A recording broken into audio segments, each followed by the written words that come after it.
Okay guys, so I just wanted to show you our backyard. I'm standing right here at the basement door. I'm going to explain everything in a minute. We're going to start from one side to the other. So we can go from up here. Up there is our kitchen, and we can go down the basement stairs out this way. But also, there's this gate. It's not really a gate, but it's temporary. There are nails in the side of the house so that we can push this gate back and lock it. And then we can easily, again, open it up to get out to our front yard, which is over there. So again, this is our basement door. So we can go in and out this way as well, the dog. And I want to do something with this porch. Get rid of that kid table and get a nice table and do something. Usually, good morning. It's morning. There's the sun. Past this hour, it's shaded right here. So that's nice. And I'll clean this all up in a moment. This is a work in progress. We are tearing this house down. So that's another story. But this is just a temporary situation. Same with this fencing, which I'll explain in a moment. So this is our trampoline, which will be moved. But we have it tied with a stake right there because it was blowing away in the 40-mile-an-hour wind. Same with our burn barrel over there. That was blowing away. Well, it fell down in the 40-mile-an-hour wind, so I'm going to scoop all that into the trash and clean it up. Originally, it was there because it was out of the way, but now the tree has grown. Excuse me, it's focusing. And right up there, the tree has grown over the burn barrel, so the burn barrel burns that portion of the tree. So when we rebuild it, I'm going to scoot it further back towards the fence. Now, we use this galvanized wire. We bought 200 feet of it. I'll show you how much we have left in a moment. But there it is.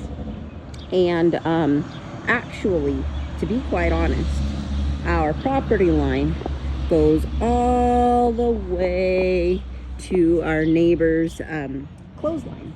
However, when we moved in, we had offered this section of our property, which we didn't know was our property originally, when we found out it was our property later on, to our neighbor who lives there, to make more of his garden.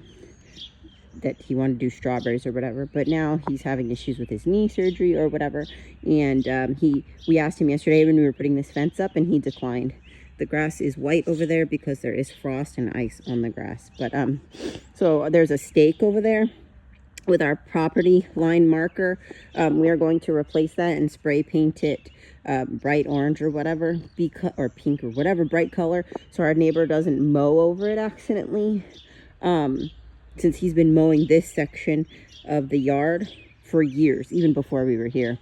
So this fence is temporary. If we wanted to scoot our fence over from our property line to closer to our property line, we could go ahead and do that. So that's why we did it like this, because these are easily pulled out of the ground and moved once we do construction. So there is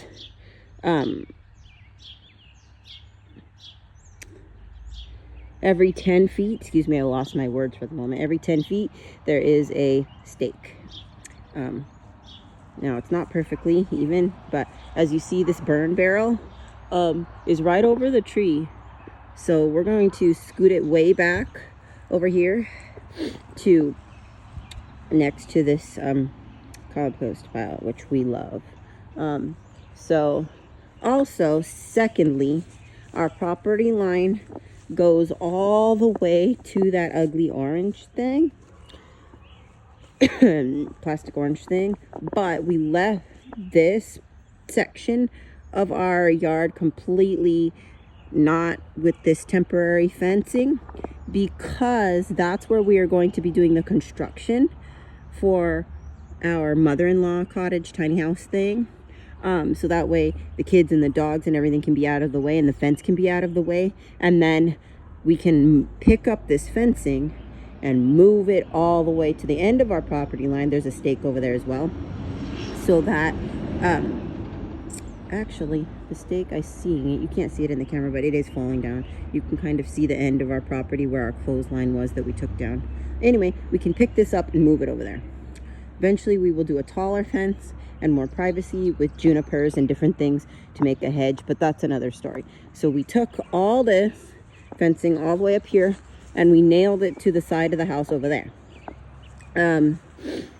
That side doesn't open. Over there is the only opening to go to the front yard, but that's right where our mailboxes is on that side, so it makes sense. So we had 200 feet of this galvanized wire situation, whatever the heck this is, and this is how much we have left. So John was saying we used about 175. This is what we used. Welded wire, 100 feet, and he said we use about 175 feet of wire to cover just this section of our property, and we're still missing about 200 feet that way and 200 feet that way, maybe a little more. So yeah, this is our project, and it's not perfect. I don't really like it, but it is the first time we've ever put up a fence, and we're probably going to put some wire and stakes in the bottom.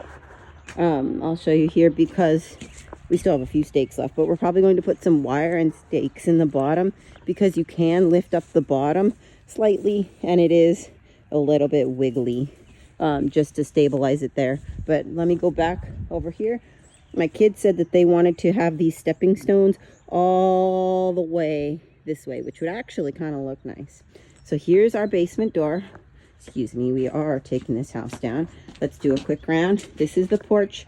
Excuse me, all the tools are on the kids' table, but we need to redo this whole section. And John wants to get a doghouse. The kids are excited, but here is our fencing. I'm going slow so I don't make anybody dizzy. That is our tree